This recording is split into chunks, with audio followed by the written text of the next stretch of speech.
अस्सलाम वालेकुम। मुसलमान भाई और बहनें, जगन मोहन रेड्डी सरकार के तई जाग जाएं। बड़ी आस और उम्मीद से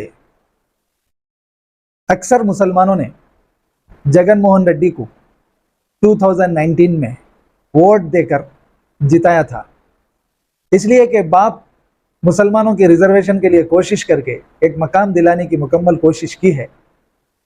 बेटा कुछ और अच्छा करके दिखाएगा, इस आस और उम्मीद से मुसलमानों ने अपना कीमती वोट जगन मोहन रेड्डी को दिया था।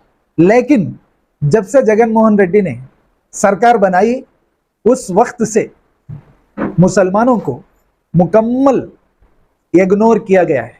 माइनॉरिटी फाइनेंस कॉरपोरेशन में बजट रखा गया, उस बजट को दूसरे रास्ते से निकाल लिया गया।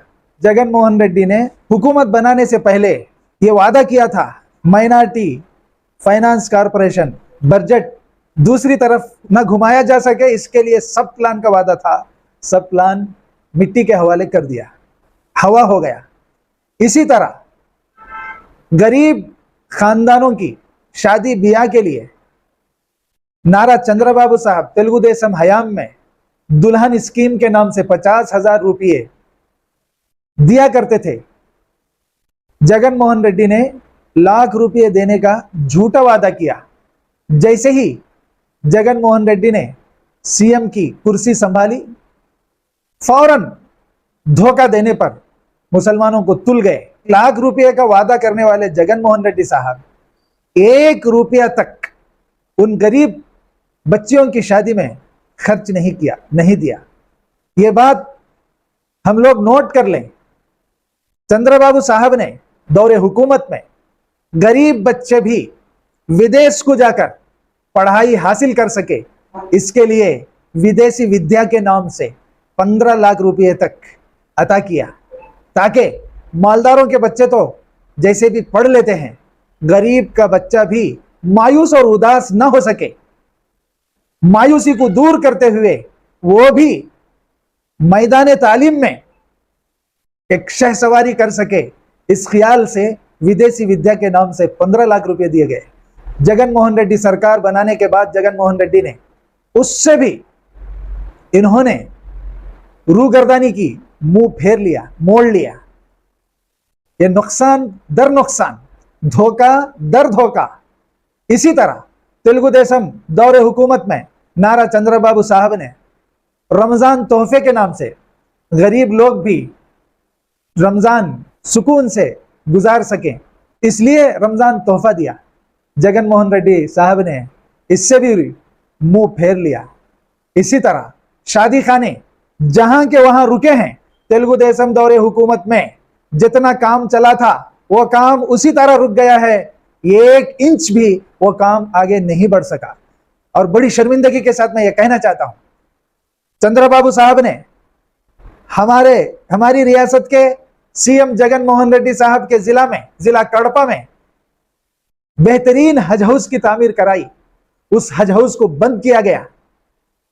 आज हमारे हाजी हाल में हज को गए, कहां, किसके हवाले? नामपल्ली में जो हज हाउस है, अंडर कंस्ट्रक्शन है, वहां पर बेयारो मददगार एक वीरान खंडर की तरह अंडर कंस्ट्रक्शन वो बिल्डिंग है, जिसमें सहूलियात नहीं है, टॉयलेट्स नहीं है, गुस्ल खाने नहीं है। औरतें, बूढ़ियां, हमारी माएं, हमारे बहुत सारे भाई हज को गए, बड़ी तकलीफ से गए, सहूलत नहीं है। शर्मिंदगी की बात, तुमको तामीर करने की तुम्हारे अंदर बिसात नहीं है, कर नहीं सकते। जो तेलुगु देशम दौरे हुकूमत में तामीर शुदा हज हाउस है, उसको वहां हाजियों को रखकर वहां से भी ट्रैवल सर्विस की जा सकती थी। इसी तरह अगर तेलुगु देशम की दौरे हुकूमत में जो हज हाउस तामीर किया गया नारा चंद्रबाबू साहब की तरफ से, उससे आपको नफरत है, तो फिर कोई काम आप अपनी तरफ से ऐसे भी कर दिखा सकते थे कि शमशाबाद के पास 1-2-3 होटल्स बुक करके हमारे हाजियों को रिस्पेक्ट के साथ हज के सफर को रवाना कर सकते थे, लेकिन वो काम भी नहीं किया। इससे मालूम पड़ता है मुकम्मल तरीके से जगन मोहन रेड्डी सरकार मुसलमानों के साथ सौतेला सलूक ही नहीं, दुश्मनी पर उतर आई है। नाम के लिए चंद लोगों को वहदे बांटे जा रहे हैं। मैं ये नहीं समझ पा रहा हूं कि उन ओहदों के लिए, उन ओहदेदारों के लिए इस जगन मोहन रेड्डी सरकार में बैठने के लिए कुर्सियां भी हैं कि या नहीं है, उसमें भी मुझे शक है। उर्दू एकेडमी का जनाजा निकाल दिया गया। उर्दू एकेडमी के एम्प्लॉयज की सैलरीज कई महीने तक रोकी रखी गई थी, वहां भी इंसाफ नहीं चल रहा। उर्दू तालीम के इदारे, स्कूल्स खस्ता और जबू हालत में आ गए हैं। तेलुगु देशम दौरे हुकूमत में नारा चंद्रबाबू साहब ने उर्दू जबान को दूसरी लैंग्वेज का दर्जा दिया था। इसी तरह करनूल एयरपोर्ट के बाजू में एयरपोर्ट भी चंद्रबाबू साहब की दौरे हुकूमत ही में तामीर भी हुआ, रनवे भी चला। उसके बाजू में अब्दुल हक यूनिवर्सिटी, उसकी संगे बुनियाद रखी गई, उसका काम शुरू किया गया। लेकिन कहां है मुसलमानों से प्यार और हमदर्दी आपको? जगन मोहन रेड्डी साहब, मैं सीधे आपसे सवाल करना चाहता हूं, कर रहा हूं कि आपको कहां है? क्यों धोखे दे रहे हैं? नाम के लिए इनको ओहदे दिए गए हैं बाज मुसलमानों को, लेकिन कभी जबान खोलकर आपके सामने ये लोग मुसलमानों की तकालीफ, मुसलमानों की गुर्बत के बारे में आपसे सवाल करने की हिम्मत भी नहीं कर सकते। जो लोग हिम्मत नहीं कर सकते, जो लोग हाँ में हाँ मिलाते हैं, उन्हीं लोगों को आपने ओहदे दिया है। जो लोग सवाल कर सकते हैं उनको आपने ओहदे नहीं दिया है। जो खामोश हैं उनको ओहदे देकर मुसलमानों को धोखा देने का काम मुकम्मल किया जा रहा है। इसलिए कि यही ढंडोरा पीटा जा रहा है कि बहुत सारे मुसलमानों को पदवी दी गई है, ओहदे दिए गए हैं। क्या करने के लिए है? इतनी बड़ी आबादी मुस्लिम की गुर्बत की मारी है, इनके लिए रोजगार नहीं है। दौरे हुकूमत तेलुगु देशम के दुकान मकान के लोन भी दिए जा रहे थे। इसी तरह बेवा औरतों के लिए ट्रेनिंग सेंटर्स कायम करके स्विचिंग का काम कराया गया। स्विचिंग मशीन से उनको दिए गए, सिलाई मशीन से उनको अता किए गए। हर तरफ से मुसलमानों में गुर्बत ज्यादा है। इसका लिहाज करते हुए नारा चंद्रबाबू साहब ने मुसलमानों की बहबूदी के लिए, तरक्की के लिए रोज बरोज सोचा भी है दौरे हुकूमत तेलुगु देशम की, और अमल भी कर दिखाया है। तुमने एक काम भी नहीं किया। कब्रिस्तान की दीवार के लिए, शादी खानों के लिए, किसी भी काम को जब कोई मशवरा दिया, इस काम से मुसलमानों की भलाई होगी, तरक्की होगी, चंद्रबाबू साहब ने अमल करके दिखाया। तुमने एक अमल करके दिखाया, ऐसी कोई चीज बताओ। मैं दावे के साथ कह रहा हूं।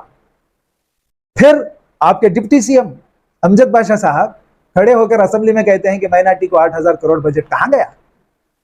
कहां गया वो बजट? क्या